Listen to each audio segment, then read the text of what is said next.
ಹುಬ್ಳಿಯ ಘಟನೆ ಏನಿದೆ, ಮಹಿಳೆಯನ್ನ ವಿವಸ್ತ್ರ ಮಾಡಿರ್ತಕ್ಕಂಥ ಘಟನೆ ರಾಜ್ಯದ ಹುಬ್ಳಿ ಸುದ್ದಿ ಆಗಿಲ್ಲ, ರಾಜ್ಯದ ಆಗಿಲ್ಲ, ದೇಶದ ಸುದ್ದಿ ಆಗಿದೆ. ಜನ ಕಾತರತೆಯಿಂದ ಕಾಯ್ತಾ ಇದ್ದಾರೆ ಸತ್ಯಾಂಶ ಹೊರಗಡೆ ಬರಬೇಕು ಅಂತೇಳಿ.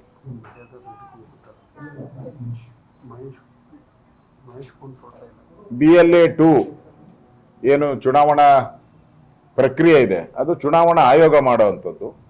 ಅದೊಂದು ಸ್ವಾಯತ್ತ ಸಂಸ್ಥೆ. ಅದು ಅಲ್ಲಿ ಪ್ರತಿ ರಾಜಕೀಯ ಪಕ್ಷದ ಒಬ್ಬೊಬ್ಬ ಏಜೆಂಟು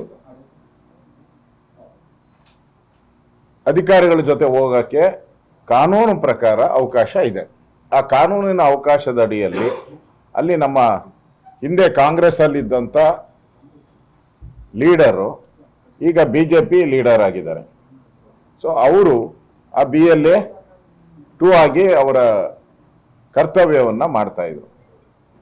ಅದು ಅಲ್ಲಿನ ಸ್ಥಳೀಯ ಕಾರ್ಪೊರೇಟರ್ಗೆ ಇಷ್ಟ ಆಗಲಿಲ್ಲ. ಅವರು ಪೊಲೀಸರ ಮೇಲೆ ಧಮಕಿ ಹಾಕಿ ನಿನ್ನ 24 ಗಂಟೆಯಲ್ಲಿ ಸಸ್ಪೆಂಡ್ ಮಾಡ್ತೀನಿ ಅಂತೇಳಿ ಧಮಕಿ ಹಾಕಿ ಈ ಹೆಣ್ಣು ಮಗಳ ಮೇಲೆ ಅರೆಸ್ಟ್ ಮಾಡಕ್ಕೆ, ಒಬ್ಬ ಹೆಣ್ಣು ಮಗಳನ್ನ ಅರೆಸ್ಟ್ ಮಾಡಕ್ಕೆ 40 ಜನ ಪೊಲೀಸರು ರಿಸರ್ವ್ ವ್ಯಾನ್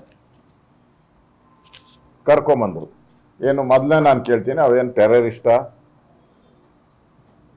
ಏನು ಆ ಥರ ಮರ್ಡರ್ ಕೇಸ್? ಅದು ಏನೂ ಅಲ್ಲ, ಚುನಾವಣಾ ಗಲಾಟೆ. ಚುನಾವಣಾ ಗಲಾಟೆಗೆ ಎಷ್ಟು ಪೊಲೀಸರು ತಾಳ್ಮೆ ಇರಬೇಕಾಯ್ತು, ಅಷ್ಟಿದ್ದಿದ್ರೆ ಸಾಕಾಗಿತ್ತು. ಇದು ಒಂದು ಪಾರ್ಟ್. ಇನ್ನೊಂದು ಪಾರ್ಟಿಗೆ ಬನ್ನಿ. ಯಾವ ಕಾರ್ಪೊರೇಟರ್ ಮೇಲೆ ಕಂಪ್ಲೇಂಟ್ ಆಯಿತು ಅದೇ ಕಾರ್ಪೊರೇಟರ್ನ ಬಂಧಿಸಕ್ಕೆ ರಿಸರ್ವ್ ಯಾಕೆ ಓನ್ಲಿ? ಯಾಕಂದ್ರೆ ಇವ್ರಿಗಿಂತ ಪವರ್ಫುಲ್ ಅವರು, ಇವ್ರಿಗಿಂತ ಫಿಸಿಕಲಿ ಪವರ್, ಶಕ್ತಿಯಲ್ಲಿ, ಅಧಿಕಾರದಲ್ಲಿ ಪವರ್ಫುಲ್ ಇದ್ದಾರೆ. ಅವ್ರನ್ನ ಯಾವ ಕಾರ ಎಲ್ಲಿ ಕರ್ಕೊಂಡೋದ್ರಿ ನೀವು? ಯಾವ ಕಾರಲ್ಲಿ ಕರ್ಕೊಂಡೋದು? ಇನೋವಾ ಕಾರಲ್ಲಿ ಕರ್ಕೊಂಡೋದು. ಅರೆಸ್ಟ್ ಮಾಡಿದ್ರೆ ಕಾಂಗ್ರೆಸ್ ಅವ್ರಿಗೆ ಇನೋವಾ ಕಾರು, ಪಬ್ಲಿಕ್ ನ ಅರೆಸ್ಟ್ ಮಾಡಿದ್ರೆ ಅವ್ರಿಗೆ ಪೊಲೀಸ್ ವ್ಯಾನ್. ಇಲ್ಲೇ ಸ್ಪಷ್ಟವಾಗಿ ಗೊತ್ತಾಗ್ತಾ ಇದೆ ತಾರತಮ್ಯ ಮಾಡ್ತಾ ಇದ್ದಾರೆ ಅಂತ. ಇದರಿಂದ ಇವತ್ತು ಇದಾದ್ಮೇಲೆ, ಘಟನೆ ಆದ್ಮೇಲೆ ಹೋಮ್ ಮಿನಿಸ್ಟ್ರು ರಿಯಾಕ್ಷನ್ ಮಾಡಿದ್ರು, ಮುಖ್ಯಮಂತ್ರಿಗಳು ರಿಯಾಕ್ಷನ್ ಮಾಡಿದ್ರು, ಪೊಲೀಸ್ ಅಧಿಕಾರಿ ರಿಯಾಕ್ಷನ್ ಮಾಡಿದ್ರು. ಯಾವ ಆಧಾರದ ಮೇಲೆ ಮಾಡಿದ್ರು? ಯಾವ ತನಿಖೆ ಆಗಿತ್ತು? ಯಾವ ತನಿಖಾ ವರದಿ ಬಂದಿತ್ತು? ಸತ್ಯಾಸತ್ಯತೆಯನ್ನ ನೋಡುವಂಥದಕ್ಕೆ ಎನ್ಕ್ವೈರಿ ಆಗ್ಬೇಕು. ಆ ಎನ್ಕ್ವೈರಿ ಆಗಿತ್ತ? ಏನೂ ಇಲ್ಲ. ಎನ್ಕ್ವೈರಿ ಇಲ್ಲ, ಏನೂ ಇಲ್ಲ. ರಾಜ್ಯದ ಮುಖ್ಯಮಂತ್ರಿ ಯಾರು ಅಧಿಕಾರ ಚುಕ್ಕಾಣಿ ಹಿಡಿದಾರೆ, ಅಧಿಕಾರಿಗಳು ಯಾರ ಮಾತನ್ನ ಕೇಳ್ತಾರೆ, ಆ ವ್ಯಕ್ತಿನೇ ಕ್ಲೀನ್ ಚಿಟ್ ಕೊಟ್ಬಿಟ್ರು. ಇದು ಆ ಹೆಣ್ಮಗಳೇ ಬಟ್ಟೆ ಬಿಚ್ಕೊಂಡಿದ್ದಾಳೆ ಅಂತ ಹೇಳಿ. ನಾನು ಅವ್ರು ಕೇಳಕ್ ಇರ್ತೀನಿ, ಕತ್ತೆ ಕಾಯ್ತಾ ಇದ್ರ ನೀವು 40 ಜನ ಪೊಲೀಸರು? ವ್ಯಾನ್ ನಿಮ್ಮದೆ, ಡ್ರೈವರ್ ನಿಮ್ಮದೆ, ಪೊಲೀಸರು ನಿಮ್ಮದೆ, ಲಾಠಿ ನಿಮ್ಮದೆ, ಕಾನೂನು ನಿಮ್ಮದೆ. ನಿಮ್ ಕೈಲಿ ತಡೆಯಕ್ಕಾಗ್ಲಿಲ್ವ ಹಂಗಾರೆ? ಯಾಕೆ ತಡೆಯಕ್ಕಾಗ್ಲಿಲ್ಲ ಹಂಗಾರೆ? ಇದು ಶುದ್ಧ ಸುಳ್ಳು.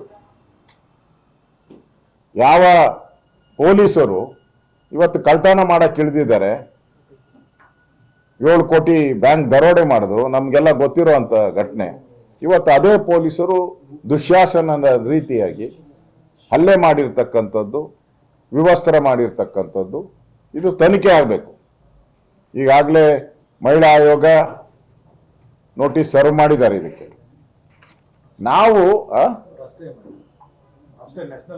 ನ್ಯಾಷನಲ್ ಮಹಿಳಾ ಆಯೋಗ, ಸ್ಟೇಟ್ ಅಲ್ಲ, ಸ್ಟೇಟ್ ಅಲ್ಲಿ ಬಂದು ಸರ್ಟಿಫಿಕೇಟ್ ಕೊಟ್ಟು ಹೋಗಿದ್ದಾರೆ. ಯಾರು ಪರವಾಗಿರ್ಬೇಕಾಯ್ತೋ ಅವರು ಸರ್ಟಿಫಿಕೇಟ್ ಕೊಟ್ಬಿಟ್ಟು ಹೋಗಿ ಅಲ್ಲೇ ಸ್ಟೇಟ್ಮೆಂಟ್ ಮಾಡಿದ್ದಾರೆ. ಸ್ಟೇಟ್ಮೆಂಟ್ ಕೊಟ್ಟಿದ್ದಾರೆ, ಏನೂ ಆಗಿಲ್ಲ ಅಂತ. ಯಾರು ವಾದ ಮಾಡಬೇಕಾಯ್ತು ಮಹಿಳೆಯರ ಪರವಾಗಿ ಅವರು ಮಾಡಲಿಲ್ಲ. ಅಲ್ಲಿ ಈಗ ರಾಷ್ಟ್ರೀಯ ಮಹಿಳಾ ಆಯೋಗ ಇದರ ಮೇಲೆ ಕ್ರಮ ಮಾಡಿದೆ.